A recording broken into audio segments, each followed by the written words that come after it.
Hola Dani, Hola, Cris. muy bien, ¿y tú? Muy bien. También. Casi Ah, bueno. preocupada porque no habíamos logrado que te unieras, pero ya. Sí, sí, ya. ¿Tú me ves bien y me escuchas bien? Sí, sí, súper bien.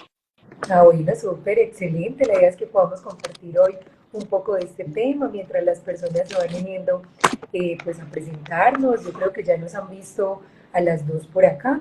Sin embargo, por ser alguien nuevo, luego lo ven cuando terminemos de hacer este live. Mi nombre es María Cristina, yo soy psicóloga neuropsicóloga. Hoy nos convoca un tema muy interesante en el que últimamente creo que hay que hacer unos diagnósticos diferenciales importantes.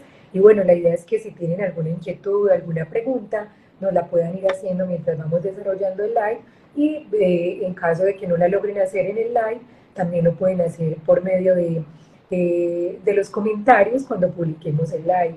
Bueno, Dani, no sé si tú ya te presentaste, que yo llegué un poquito más tarde.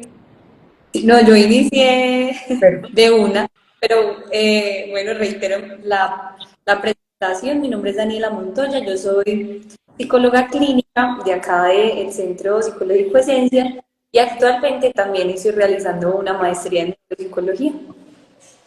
Bueno, perfecto. cuéntanos un poquito qué es el trastorno del espectro autista. Claro que sí. Bueno, uno de los puntos principales es que nosotros hablamos del trastorno del espectro autista como un trastorno del neurodesarrollo, ¿cierto? Que básicamente afecta lo que llamamos nosotros dos puntos.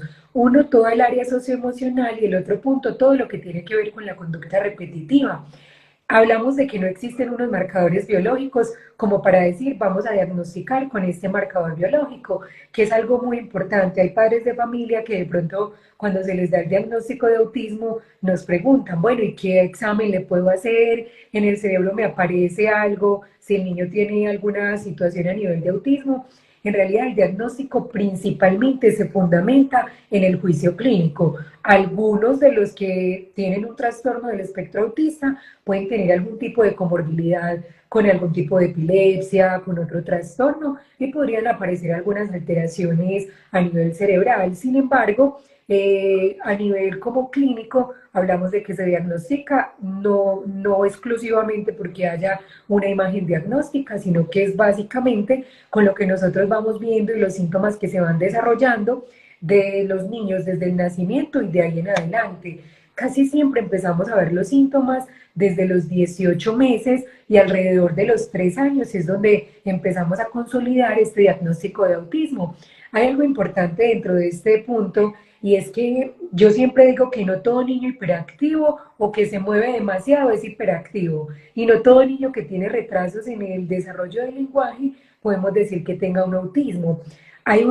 Digamos que durante estos años que estuvimos en pandemia, hay algo a nivel clínico que se ha notado, que yo creo que a Dani le ha tocado y a todas las que hemos trabajado en ese ámbito de la salud mental y en el tema de neuropsicología, y es que se han aumentado de manera significativa los retrasos del desarrollo y con ellos, digamos, unas altas dificultades para los docentes o para algunas personas que están alrededor, en donde presentan como este niño tiene un trastorno del espectro autista, con seguridad hay un retraso en el desarrollo, hay una dificultad marcada para socializar, pero resulta que hay que mirar ese contexto y el resultado en dónde viene, cómo fue ese proceso de consolidación durante estos primeros meses y estos primeros años. Entonces sí, podemos verlo desde muy temprana edad, nosotros hablamos de, bueno, cómo es el contacto ocular, cómo es la forma de conducta, cómo es la socialización.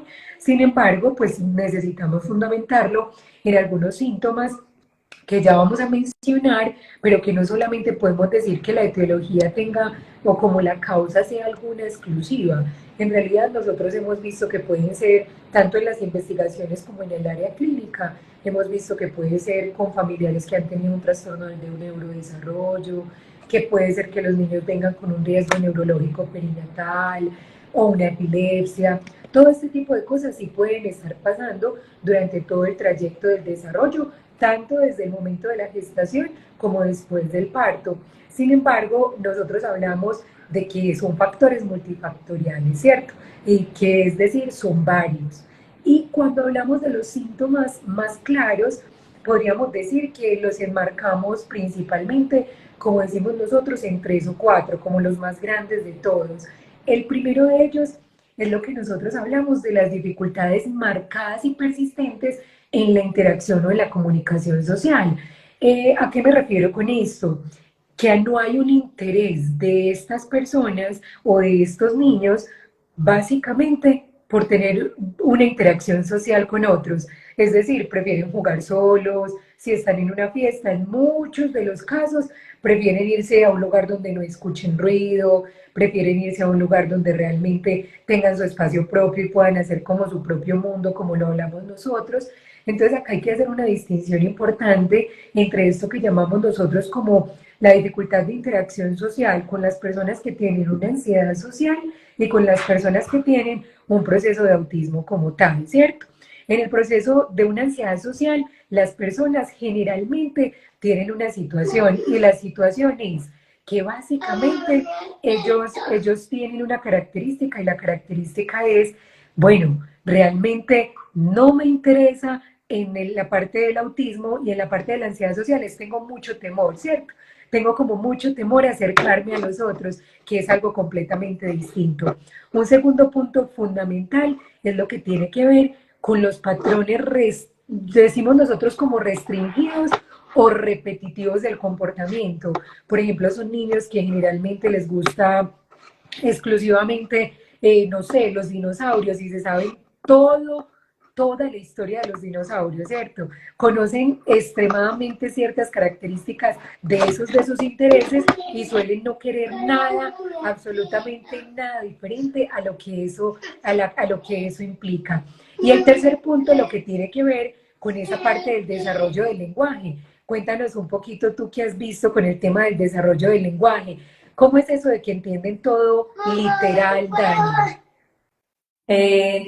Bueno, en cuanto al desarrollo del lenguaje, hay diferencias significativas cuando se tiene un trastorno del espectro autista, incluso muchas de las, como de los logros que tienen los pequeñitos en cuanto a decir mamá, papá, a empezar a decir frases un poquito más complejas como mamá, agua, podemos notar que algunas personas que tengan este trastorno se puede retrasar.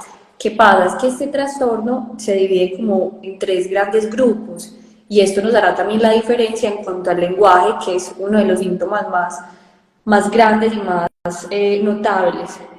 ¿Cuáles son estos 3 grandes grupos? El primero es necesita ayuda, el segundo es necesita ayuda notable y el tercero es necesita ayuda muy notable. Entonces, ¿qué pasa? El primero que es necesita ayuda es lo que antes conocíamos como el síndrome de Asperger, que es que en cuanto al lenguaje, que son niños, claro que estamos hablando de niños, pero pues es un trastorno toda la vida, ¿cierto? Niños, adolescentes, adultos y morimos con eso. Entonces, pero específicamente hablando de niños, son niños que si bien sí hay una intención comunicativa, es decir, quieren comunicar al otro algo, especialmente a sus cuidadores, que son pues como las figuras de confianza, son muchos intentos y muchas veces se ha medio más fácil como de sonidos, por medio de un lenguaje pues como articulado. Ya cuando hablamos del grado 2 que es la necesidad de ayuda notable, son niños, pues, son personas en este caso, que no tienen tanta intención comunicativa, pero pueden comunicar algunas cosas, pero ya hablamos del grado 3, que es ayuda muy notable, son personas que difícilmente logren pues, como instaurar el habla. El habla en ellos y entonces esa intención también es muy y su relación con los otros pues, igual. En este mismo era como su gravedad a la hora de relacionar con el otro. Cris. Bueno, y eso que está diciendo Dani es muy importante porque entonces acá diríamos que los puntos claves o los síntomas como más claros del autismo serían estos tres: la comunicación, la interacción digamos que la interacción social, la forma de comunicarse y el interés en ciertas actividades, porque son muy repetitivas y además de eso nosotros encontramos que hay un asunto de inflexibilidad, ¿cierto? Son personas muy poco flexibles. Nosotros, porque hablamos de niños en muchas de las ocasiones que ahorita estamos acá expresando, porque generalmente es donde empiezan a ver, digamos, esos síntomas mucho más evidentes, en donde uno dice, ve, pero no le gusta casi relacionarse, no le gusta compartir, cuando tenemos un cambio de planes, no hay quien haga que eso se transforme, porque llega a irritabilidad, a una situación de agobio, digamos, una situación en la que en muchas ocasiones hasta empiezan a tener, digamos, un comportamiento disruptivo y agresivo, como que tiene que ser de la manera que ellos lo deseen cuando estamos en esos niveles, según el nivel en el que estamos, porque ahora nos hablaba un poco, Dani, de que del nivel uno, el nivel 2, en el nivel 3, según en el nivel en donde estemos, pues la interacción social, el estilo de comunicación, el interés en ciertas actividades va a ser diferente, dependiendo específicamente de digamos, como decimos, el estadio en donde se encuentre. A uno puede pasar de estar en un uno a en un 2. Realmente es poco común. Generalmente uno habla de que uno hace un diagnóstico y hay un tipo de, digamos, como de manifestación que se tiene.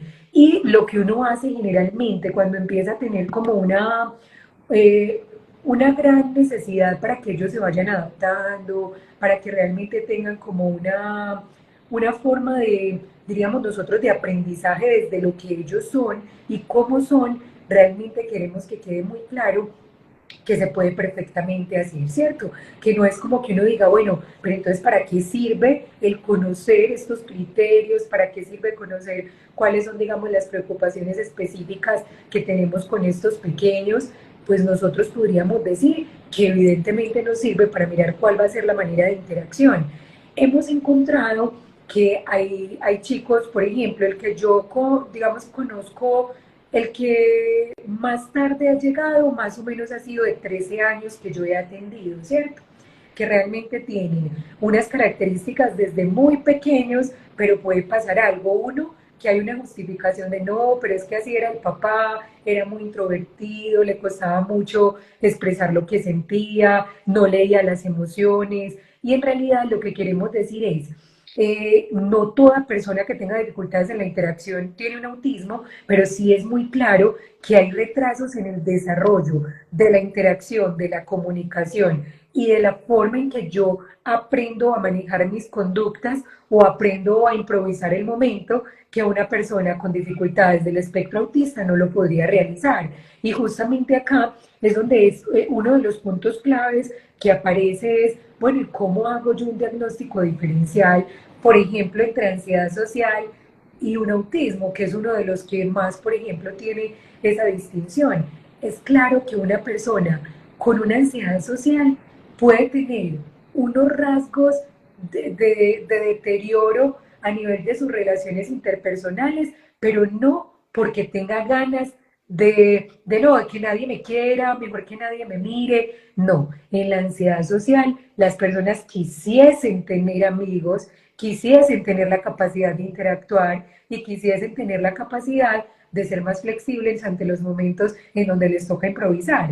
En cambio, una persona con un trastorno del espectro autista, al contrario, no le interesa la interacción, parece que no, digamos, no le llega las emociones del otro, entonces encontramos que podría pasar que se tomen las cosas demasiado literal, lo que llamamos nosotros una ausencia de los, digamos, como de las características pragmáticas del lenguaje, como que no entiendan la funcionalidad. Por ejemplo, que les digamos un chiste y no lo entienden absolutamente nada, un sarcasmo tampoco entienden porque entienden las cosas demasiado literales. De hecho, es uno de los ejercicios que tratamos de hacer en las personas que tienen esta dificultad, que vayan desarrollando esa parte y ese sentido que llamamos nosotros como de funcionalidad del lenguaje, que cuando estamos, por ejemplo, en un velorio no estamos muertos de la risa, sino que las personas están tristes, cuando estamos, digamos, en un momento de que alguien ganó algo que quería hace muchos años, no estamos llorando, o sí podemos llorar de la felicidad, pero no estamos llorando, digamos, de la tristeza. Y uno dice, bueno, ¿y cómo uno le enseña como todo este tipo de cosas?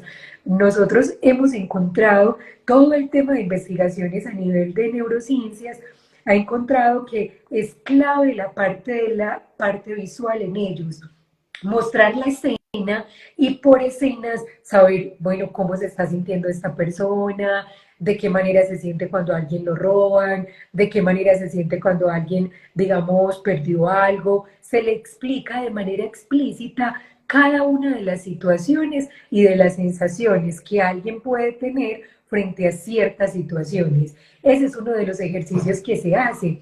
Otro de los ejercicios que se hace es que en muchas ocasiones trabajamos el tema de ponernos en el lugar del otro.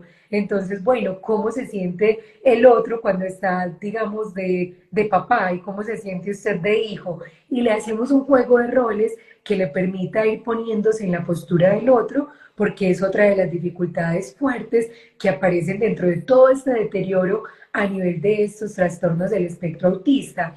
Y esas conductas que nosotros llamamos restringidas y repetitivas son conductas atípicas, es decir, como que realmente yo note que no, o sea, no puede encontrar que le movieron la cama del lugar donde estaba porque llega a explotar de maneras inapropiadas. En otras ocasiones, dentro de todos estos rasgos, aparece algo muy claro. Y lo que aparece es que llega un momento en donde, por ejemplo, algunos de ellos tengan problemas con el ruido, de los ruidos altos, suelen asustarlos demasiado o alterarlos. También hay un rasgo importante y es que a muchos de ellos les cuesta la parte, por ejemplo, de lo que llamamos nosotros como las texturas, a muchos de ellos les cuesta de manera significativa todo lo que tiene que ver, por ejemplo, especialmente con que le pongan determinado tipo de sensaciones o de, digamos, de percepciones en sus manos o en sus pies, porque suelen ser muy selectivos, no solamente con las texturas, sino también con las comidas. Entonces muchas veces son niños que, por ejemplo, dicen que uno les nota cuando están en ese proceso del desarrollo, no, no puedo, solamente se comen la parte que no, digamos que mezclan los cereales con la leche, pero si los cereales ya se le pusieron mojaditos por la leche, ya no se los comen. Es decir, son selectivos y contundentes al momento de la parte de la alimentación. Todos estos son signos importantes que debemos tener en cuenta y que hacen parte de, digamos, de las características como tal de ellos, ¿cierto? No sé si vos has visto una característica adicional que nos quieras compartir, Dani, para que ya pasemos un poquito como a este tema de las recomendaciones y qué hacer si encontramos algunos de estos síntomas en las personas pues que o conocemos o que tenemos la duda o que realmente decimos, ¿será que sí o será que no? Cris, quisiera, antes de continuar, darle pues como hincapié a lo que decías, como a la hora de dar un diagnóstico sobre el autista. Mencionabas que pues como el paciente que más grande te ha llegado es 13 años, y aquí yo creo que es importante pues como para conocer que entre más pronto recibamos un diagnóstico y entre más pronto de los niños. Entonces, porque a veces uno como papá puede, lo que decías ahorita, como excusar o tener mucho miedo a que mi hijo sea diagnosticado con algo, con cualquier cosa, eso es natural. Pero aún con ese miedo es importante que si vemos cosas diferentes, que investiguemos, pero especialmente que llevemos a un profesional adecuado, que le haga las pruebas adecuadas, que nos pueda dar norte, porque no solamente para la persona que tenga un TEA, un trastorno del espectro autista, sino para su familia, las dinámicas familiares se vuelven distintas, muchas veces se vuelven complicadas. ¿Cómo vivir con lo que contabas ahorita? Con a veces muchos rituales, muchas palabras repetitivas, mucha irritabilidad. y cómo hacer para que eso disminuya notoriamente. Entonces, dentro de la familia sí debe haber también una intervención. No debemos tener una familia que haga un lugar donde nos puedan dar recomendaciones, donde puedan a nuestro hijo, a nuestro hermano, a nuestro familiar le puedan dar también como una ayuda adecuada en cuanto a eso. Y también quería estar en lo que ahorita hablabas de las texturas y de todo esto. En el espectro autista se puede presentar una hipersensibilidad o una hiposensibilidad. Entonces, me acuerdo hace poco escuchaba una persona ya adulta que tiene un trastorno del espectro autista grado 1 con una comunicación muy funcional y contaba cómo lavarse el cabello para ella era el peor día de su vida, porque son muchos estímulos, el estímulo del agua, el estímulo de la temperatura, si se echa acondicionador, ella contaba, y para mí es imposible dejarme el cabello mojado, me lo tengo que secar, y el sonido, o sea, todo es como demasiados estímulos y para ella era muy agobiante y ella contaba que cuando ella era niña, sus papás se preocupaban muchísimo y ese era como el síntoma más grande porque bañarla era el caos.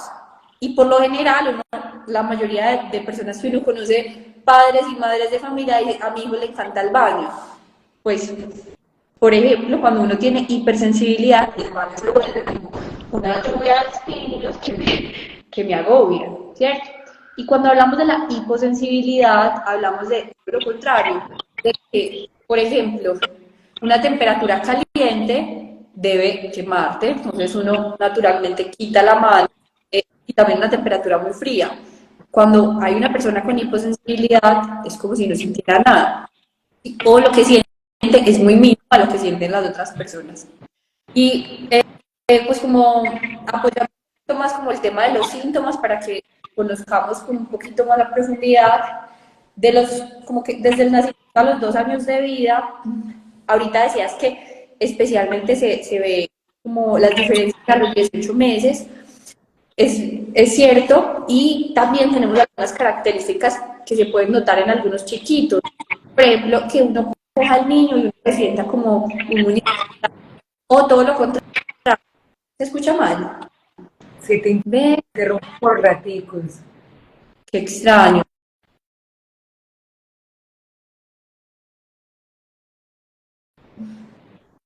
Esperen. Hola, Hola, Dani. ¿me Miremos. escuchan ahí? Sí, sí, Sí, debe ser sí. así. Es que es por raticos que te interrumpo. Ve, qué bueno. Igual cualquier cosa me dice. Entonces estaba diciendo que es como cargar un bebé de trapo, o todo lo contrario, es como si el bebé no se acomoda al cuerpo de la mamá. Por lo general, un bebé sin ningún trastorno, pues se acomoda fácil al cuerpo de la mamá y el cuerpo de la mamá es calma. Pero un bebé que tenga un trastorno del espectro autista es un bebé que no se logra acomodar, un bebé como que llora muchísimo, que es muy irritable, que tiene mucha hambre, pero como que no sabe cómo manifestarlo. La manera en la que se manifiestan los bebecitos es a través del llanto. Entonces a veces ese llanto se vuelve porque es por todo, entonces no sabemos qué es lo que están manifestando, o porque hay ausencia de llanto, ¿sí? Y también otra característica importante es que el bebé no ve como con diferenciador a la mamá. Sí, los bebés diferencian a la mamá desde muy chiquiticos. Ellos saben quién es su mamá, la miran diferente, se calman con ella, o pues su cuidador primario. Y cuando tenemos un chiquito con este trastorno, se ve que se le hace más difícil como ese logro de reconocer a su mamá. Ya cuando están un poquito más grandecitos, más o menos de los 12 a los 24 meses, hay un punto muy importante que nosotros siempre tenemos que estar atentos en el desarrollo de los niños y es el juego. ¿Cómo juegan los niños? Porque el juego es la manera en la que los niños empiezan a relacionar como de una manera más abierta con el mundo, más tranquila con el mundo, y ahí podemos ver pues muchos de los factores psicológicos y también conductuales, etc. Entonces, son niños que más o menos de los 18 a los 20, perdón, del año a los 2 años, de los 12 a los 24 meses, tienen ausencia de juego interpersonal. Es decir, juegan, pero juegan ellos solos. No buscan el juego con otros niños, no juegan ellos solos. Y ya cuando tenemos de los 2 a los 3 años, el juego cambia notoriamente en cuanto a que ya hay un juego que es más simbólico e imaginativo. Entonces, por ejemplo, tú a un niño le pasas un celular y el niño va a decir, aló, aló, cierto, un niño de 2 años y medio, aló, mamá, pues, y hace como si fuera hablando por celular. O si tiene una cocina, el niño va a cocinar un plato y se imagina que hay una comida allí, ¿sí? Cuando tenemos chiquitos con el trastorno del espectro autista, carecemos de ese juego imaginativo. Y los juegos que ellos tienen son diferentes a los de los otros niños. Entonces, ¿cómo así? Tenemos un carrito. Entonces, un niño juega con el carrito, que el carrito pues se mueve y puede hacer como jin, jin, jin. Pero un chiquito con este trastorno puede jugar por mucho tiempo a abrir y a cerrar las puertas del carrito. Abrir y a cerrar las puertas o voltear el carrito y empezar a jugar con las llantas del carrito. Entonces uno ve que son juegos distintos y es allí donde nos podemos ir dando cuenta de que de pronto este chiquito que conocemos tiene características diferentes. Cuando ya hablamos más en cuanto a los de los 3 a los 6 años, ya voy a acabar, eh, ya es como el momento donde se empiezan a observar posturas también anormales, entonces, digamos, un chiquito que camine en puntas de pies, solo quiere caminar en puntas de pies, o que tenga como que deambule, pues que refieran, no, es que el niño o el adolescente ya empieza a iniciar la adolescencia, camina de un lado para otro, pues como sin un motivo aparente. Y ya cuando hablamos de los 6 años a la adolescencia, si hemos tenido pues, una intervención correcta y también mucha ayuda del hogar y del sistema educativo, muchos de los problemas sociales se pueden ir disminuyendo, como aliviando la sintomatología. Esto dependerá también del grado del espectro autista que tengamos. Y en cuanto a la vida adulta, yo creo que lo que decía ahorita, ya para ir terminando, y es que el trastorno del espectro autista no es una enfermedad, no es una cosa como que tenga cura, no, es una condición.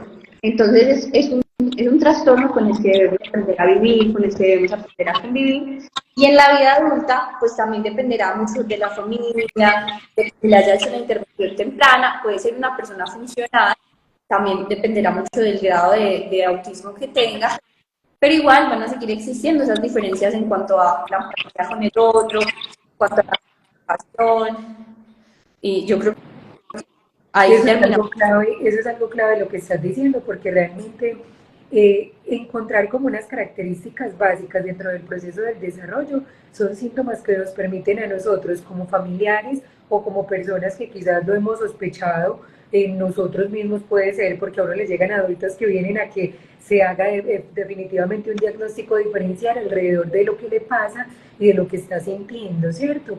Hay algo importante y es que primera clave dentro de las recomendaciones, siempre que sea un profesional el que evalúe tu hijo, tu familiar, tu persona conocida, porque no podemos catalogar o diagnosticar a las personas digamos, sin el conocimiento necesario, porque podemos llegar a unos diagnósticos erróneos. Primer punto, si tenemos una sospecha, es completamente necesario que se haga toda una evaluación neuropsicológica, que se haga también una evaluación de neuropediatría y que se le pueda hacer un seguimiento continuo frente a eso que se está viviendo. Ahora nos decía por acá una mamá que tiene sospecha de que su hijo tiene un Asperger, pues hay algo muy importante, es que en ocasiones también digamos que según las características de los menores, no se da inmediatamente el diagnóstico, sino que se da un tiempo, se hace una estimulación propia de la edad y se observa si realmente el diagnóstico es ese o si realmente viene dado por otras condiciones a nivel socioambientales, las características que se están manifestando. Por eso es tan importante hacer el seguimiento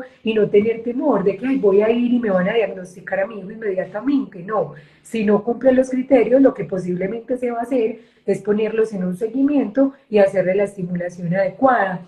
También dentro del tema de las recomendaciones vamos a clarificar un poco la pregunta que hacía también una persona aquí sobre cómo trabajar con una persona autista no verbal y cómo establecer un sistema de comunicación. Básicamente, una de las claves es qué le gusta al hijo, al familiar, al paciente, a la persona que tengo al frente.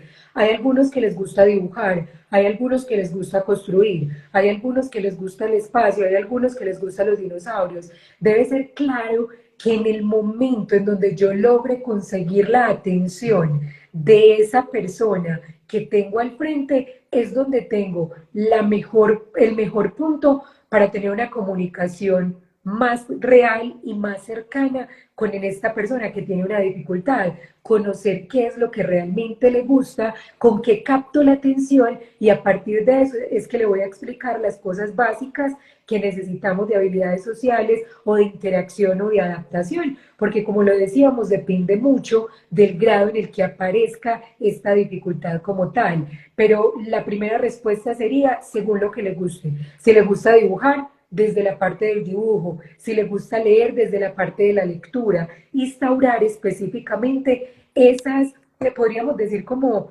introyectar esas imaginaciones o esas, diríamos nosotros, conductas que esperamos en determinados ambientes o en determinados contextos en los que nos desenvolvemos. También hay un punto del que acá hablamos y es que nosotros vamos a tratar de aumentar esa interacción, como decíamos, con lo que le gusta hacer, pero también es importante entender que no es como que, ah, no, entonces a mi hijo como tiene una hipersensibilidad acústica, antes lo voy a llevar a un concierto para que aprenda. Pues tiene que aprender, que tiene que exponerse. No, si ya sabemos que hay una dificultad neurológica, lo que vamos a hacer es que obviamente no vamos a evitar lugares con grandes multitudes que en realidad pueda hacer sentir muy incómoda a la persona o hacerla salir de control. Es cierto que hay momentos en donde no se puede controlar ese tipo de cosas. Ya tendremos nosotros unas herramientas en donde realmente le podamos explicar, por ejemplo, por medio de pictogramas, que es una de las cosas que más ha ayudado y que los estudios nos dicen de manera contundente que es la mejor manera para instaurar un sistema de comunicación con ellos, por medio de imagencitas, todas las conductas a realizar. Ese es un punto clave. Y que ahí aparezcan también una forma de órdenes que sean muy claras, muy sencillas, muy breves. Digamos que si eso lo hacemos con un niño que no tiene ninguna dificultad neurológica, ahora más lo vamos a hacer con un niño que tiene evidentemente una situación de autismo como tal, porque es necesario comunicarnos con él y vamos a utilizar las herramientas que tenemos. Y uno sí es importante que tenga claro que no podemos hacer las cosas, todas las cosas por él. No es que no es capaz de entender, no es que no es capaz de hacer esto, entonces todo lo voy a hacer yo. No podemos invalidarlos y si es completamente necesario que generemos un nivel de independencia y el tiempo, porque quizás el mismo ritmo del tiempo y del espacio que en el que lo harían otros niños o nosotros, pero evidentemente podemos, digamos, si necesita un apoyo, decirle que sigue o cómo se desarrolla, pero una de las conductas que no debemos hacer es empezar a tener un asistencialismo en el que nosotros pues no vamos a reconocer como que hay todo está mal, no, hay muchas fortalezas que necesitamos estimular a través del juego, a través de lo que le gusta, porque suelen tener una memoria visual muy buena y en muchas ocasiones una auditiva también. Que es claro que nosotros con ellos tener una rutina, digamos que hablarle a los maestros de las dificultades que tienen, de cuál es la manera en que ellos empiezan a trabajar, en que se concentran en las tareas, es una tarea de nosotros como padres, porque en realidad podríamos decir que con este tipo de diagnósticos, hay momentos en que, o sea, nadie más conoce el manejo de mejor manera que los papás o que los cuidadores. Entonces, hacer ese tipo, digamos, como de acercamientos a los colegios o específicamente, por ejemplo, a los terapeutas es supremamente importante. Nosotros hablamos de que en la medida de lo posible fomentemos, por ejemplo, la imitación en ellos, ¿cierto? Eso les llevará a tener una mejor, digamos, interacción en la comunicación y también les lleva a tener un desempeño en los juegos mejor, en el ámbito escolar, en el ámbito social. Y muy importante que nosotros también le reforcemos las cosas que hacen bien, porque es que no es que, pues hay algunos que cursan con una discapacidad cognitiva, pero no todos tienen un retraso mental. Por lo tanto, pues nosotros debemos contar también con las capacidades que el otro tiene y las que no tiene, pues vamos a tratar de suplirlas, a ver de qué manera las vamos a hacer. Y específicamente, creeríamos que cuando son, por ejemplo, las comunicaciones muy nulas, con las imágenes, esta es una imagen cuando estoy triste, cuando se está triste, uno está así, así, así, cuando se está alegre, estoy así, así, así. Y por ejemplo, alguien me dice, digamos que pasa un evento difícil, podemos preguntar, ¿cómo te sientes? Y podemos sacar las caritas. Vamos enseñando a que evidentemente vayan identificando qué están sintiendo, qué efectivamente es lo que necesitan y también que podamos potencializar esas capacidades que realmente tienen y que son muy buenas. Entonces, digamos que esto tiene un largo y un enriquecedor, una enriquecedora formación que los invitamos a que podamos seguir hablando del tema, a que si tienen preguntas nos las puedan hacer. En los próximos live también vamos a tener algunos que tengan que ver con este tema. Justamente estos días hacíamos un taller de habilidades sociales porque en muchas ocasiones confundimos, como que hay entonces si tengo esas habilidades por debajo, quiere decir que tengo un autismo, tampoco. Entonces ese tipo de situaciones es muy importante y muy claro que aparezcan. No todos necesitan medicación, algunos necesitan medicación cuando las conductas disruptivas, digamos, están sobrepasando los niveles que podríamos manejar en casa o en colegio. En la mayoría de los casos, cuando se hace una detección temprana y se logra hacer una buena intervención, suelen ser personas bastante funcionales y que en muchos de los casos, cuando son leves, digamos que difícilmente hasta lo nota otro, ¿cierto? Tienen que ser como en cosas muy puntuales para que se note que realmente está teniendo una dificultad, porque también pueden perfectamente tener un mundo laboral y pueden tener una familia y pueden tener, digamos, una emocionalidad que no vayan a sentir, por ejemplo, ahora la que nos decían que tenía una sospecha a su hijo, como que entonces ahí se acaba la vida, no. La forma en que la vivimos depende de cómo somos y las características que tenemos. Así que los invitamos precisamente a que conozcamos, a que nos formemos, a que aceptemos y a que ejecutemos. Esa es la invitación. Así que bueno, si hay alguna otra pregunta, no la hacen. Muchísimas gracias por participar, por estar siempre con nosotros por acá pendientes. La idea es que podamos formarnos juntos, la idea es que podamos contar un poco de las experiencias y yo creo que las experiencias dan esperanza, dan fortaleza y también creo que nos permiten como sentir que no somos los únicos. Yo siempre les digo a mis pacientes, a ver, el hecho de que esto ya esté documentado, el hecho de que tenga una forma de intervención, quiere decir que no eres el único ser humano en el mundo que lo padece o que no eres el único ser humano que tiene un hijo con esta dificultad. Con seguridad, si hay tantas investigaciones, si tenemos tanto que enriquecernos de estos temas, es porque hay muchos que están en una condición similar y eso nos permite a nosotros enriquecer la forma en que vamos a ejecutar y que vamos a hacer funcional esto que hoy vivimos. Entonces, bueno, muchísimas gracias a todos. Cris, no sé si contestamos esta pregunta. Ya yo cómo abordar el tema con los papás cuando siendo docente ve ciertas características que apuntan Al autismo. Bueno, yo creo que acá hay algo importante y es que los papás en ocasiones se sienten muy agobiados cuando les dicen esa palabra. Una de las cosas que hemos usado es que no necesariamente tienen que decir los docentes como el diagnóstico. Yo creo que su hijo tiene autismo. Una de las cosas que pueden decir es, hemos notado en este alumno que tiene ciertas dificultades en la interacción, que tiene dificultades para aceptar, digamos, la norma o para cambiar de juego cuando realmente se requiere, tiene dificultades para entender el lenguaje de manera, digamos, de manera abstracta, la entiende de manera literal. Nos gustaría mucho conocer un perfil cognitivo del menor. Eso sería como uno de los puntos importantes que yo les recomendaría, porque si hay papás que de pronto no conocen el tema y tienen temor a llevarlos, básicamente lo que yo les digo a los colegios con los que tengo contacto es que hagan el acercamiento en una reunión desde todos los síntomas y que quieren conocer el perfil cognitivo. Y justamente, pues un profesional, cuando tú como docente le envías una remisión que dice, la remisión tiene dificultades en la interacción, no entiende los chistes, las cosas las entiende de manera literal. Cuando uno ve todas esas características, digamos, un profesional ya sabe que estás diciendo necesito descartar un autismo, ¿cierto?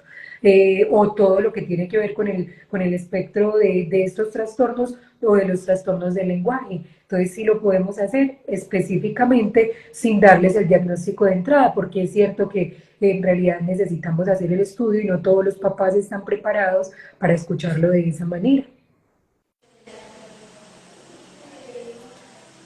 No sé si tengamos tiempo de Bueno, responder otra. y ahorita nos hablaba un poquito, Dani, que digamos de que acá de todas maneras va a quedar grabado el live.